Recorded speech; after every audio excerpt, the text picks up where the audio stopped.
So, Your Honor, we filed our answer and original counter petition. It looks like October 21st of 2024, and that's where our request for child support is made. It's on page 3. That part I got. I was looking to see whether or not I didn't see any testimony, anything, what the child support amount would be. Oh, okay. Let me go back to my notes then. Okay. I remember All right, for man. test. Okay, because right now we got him set up. Ms. Green, where are you working at this time, ma'am? Solex, And what's your hourly rate at this time, or your salary? 1629 Okay, thank you. and 20 hours a week. So I had just found in my notes that as of November 28th, 2025, she testified to $18,000 in earnings as of that point. Okay. I don't know if ma'am. that's any different than what she just said or not. So, All right, ma'am. As far as you're working part-time, is there any? Are you looking at going full-time? No, I'm actually possibly going into not working really soon, mid-March, March 15th, because my cancer, it's progressively gotten a lot worse. Okay, ma'am. All right, yes, ma'am. Okay, understood, ma'am. And you're not getting, you hadn't been found to be disabled, correct? No, I'm in the process of it, but as Right, I understand. All right, thank you. All right, but I tell you what, give me a couple of minutes, and I'll go ahead and see how I'm going to deal with this one. Yeah, because okay. it's just kind of tragic. So but the circumstances are what the circumstances are. Anyway, thank y'all both very much. And like I said, give me another minute or so and let me write something down, and I'll get right back with y'all. Thank you. Okay. This is in the interest of Bradley minor child, non-custodial party, James Eric Bradley, custodial party being Latonya Lee Henderson. This matter is before the court on written petition suing affected parent-child relationship. Been operating under a temporary order since 2023 through 2024 and 2025. Court will note for the record that Miss is now Latonya Green is present. Mr. Henderson's, Mr. Bradley's counsel is present. Mr. Higginbotham.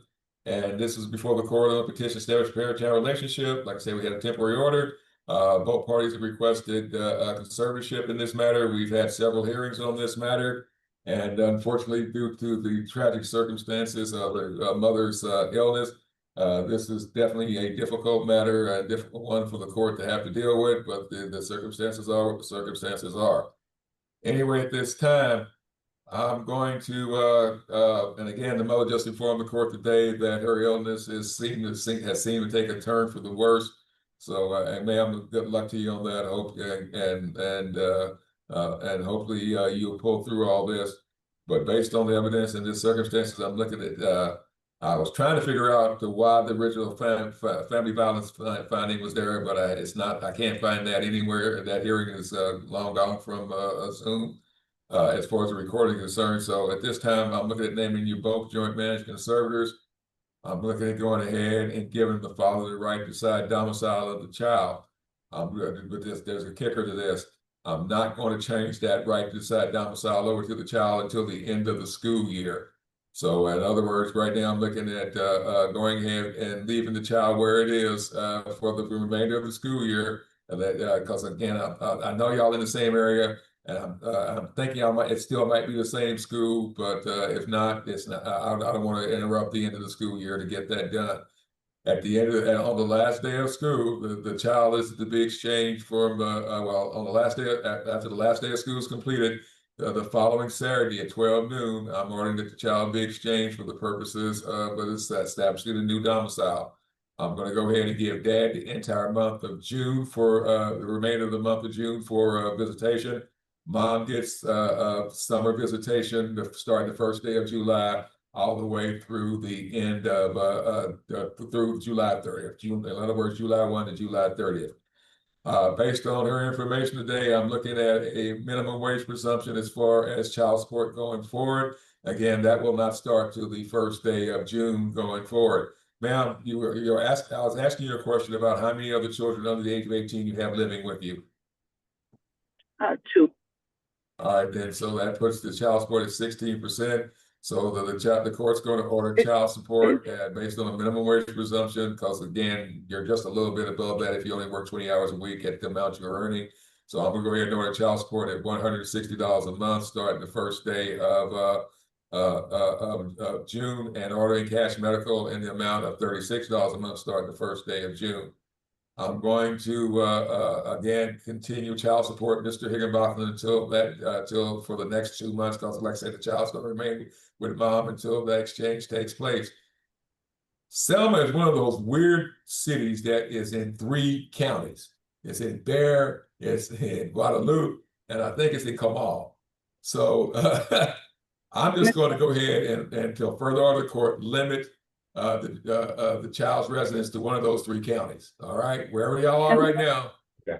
But I looked it up, and it's in 3 separate counties. So Can I say something? Ma'am, I'll give you that opportunity in just a moment. Okay.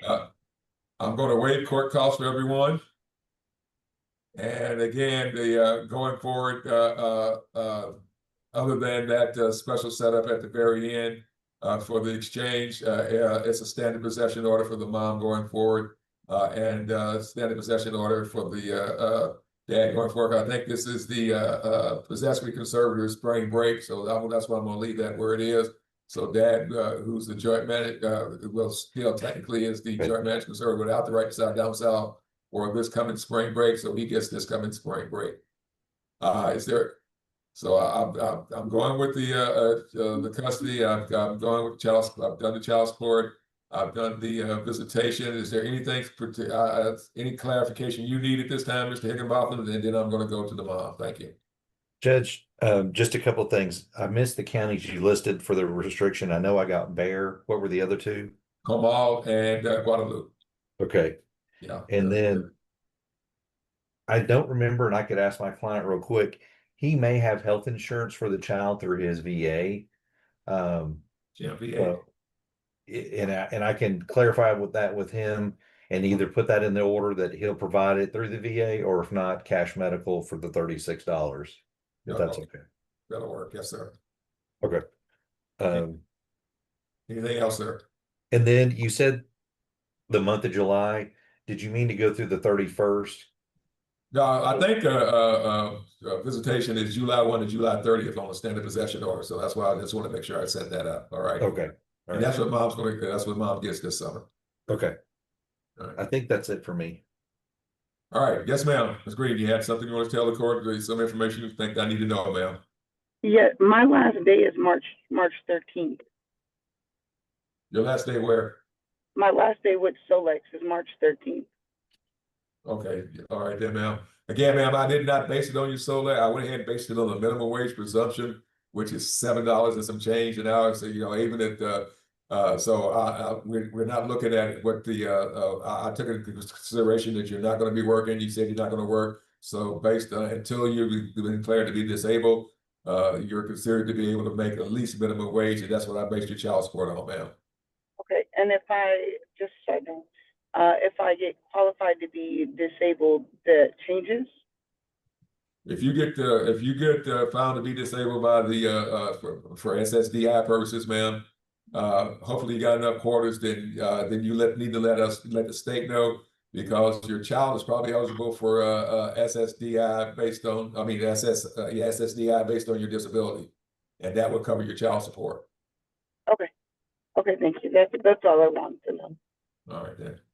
All right, ma'am. Again, ma'am, prayers go out to you. Good luck. And Mr. Higginbotham, if you go ahead and prepare that order, I'll go ahead and let me go ahead and let's see. I'm going to give us a date for entry of order just in case. And we're already at the end of February. So if there's not an order by, let's get into March. Let's see, it's for. All right, I'm going to go ahead and set this for entry of order on March the 26th at on the regular 9 a.m. docket. That's actually Coriel Live today. Oh, that's Coriel Live now? Okay. It's still showing up on my Zoom as well. All right, then let me get back a week. It would be probably March the 12th if Mr. Higginbotham has that available. Let me look at something real quick. Whoops. I can do that day. Could we do it? Well, any time that morning was actually fine. All right, let's go ahead and do it at 9 o'clock. All right. Okay. We'll take that one up first. And Judge, I'll draft the order. I'll send it to Mrs. Green. And if she sends it back to me, obviously I'll send it to you for signature. All right, good enough. All right, Ms. Green, what we're going to do is you're going to get a copy of the order. Again, I know you're not a lawyer, man, but you need to have a chance to review it. And if you have any questions or anything you want to bring up to the court, we're actually setting this for a hearing on the 12th at 9 a.m. You don't have to attend. If you sound off on it, send it back to Mr. Higginbotham, it'll just automatically be entered. But that gives you the opportunity to come in and tell the court any changes you think need to be made. So anyway, again, I'm setting this for entry of order on the 12th of March. If there's something in that order, ma'am, that's obviously easily to take care of, let's let Mr. Higginbotham know about it, and he will obviously try to fix that and get it back to you as far as that's concerned. So at this time, ma'am, do you have any other questions?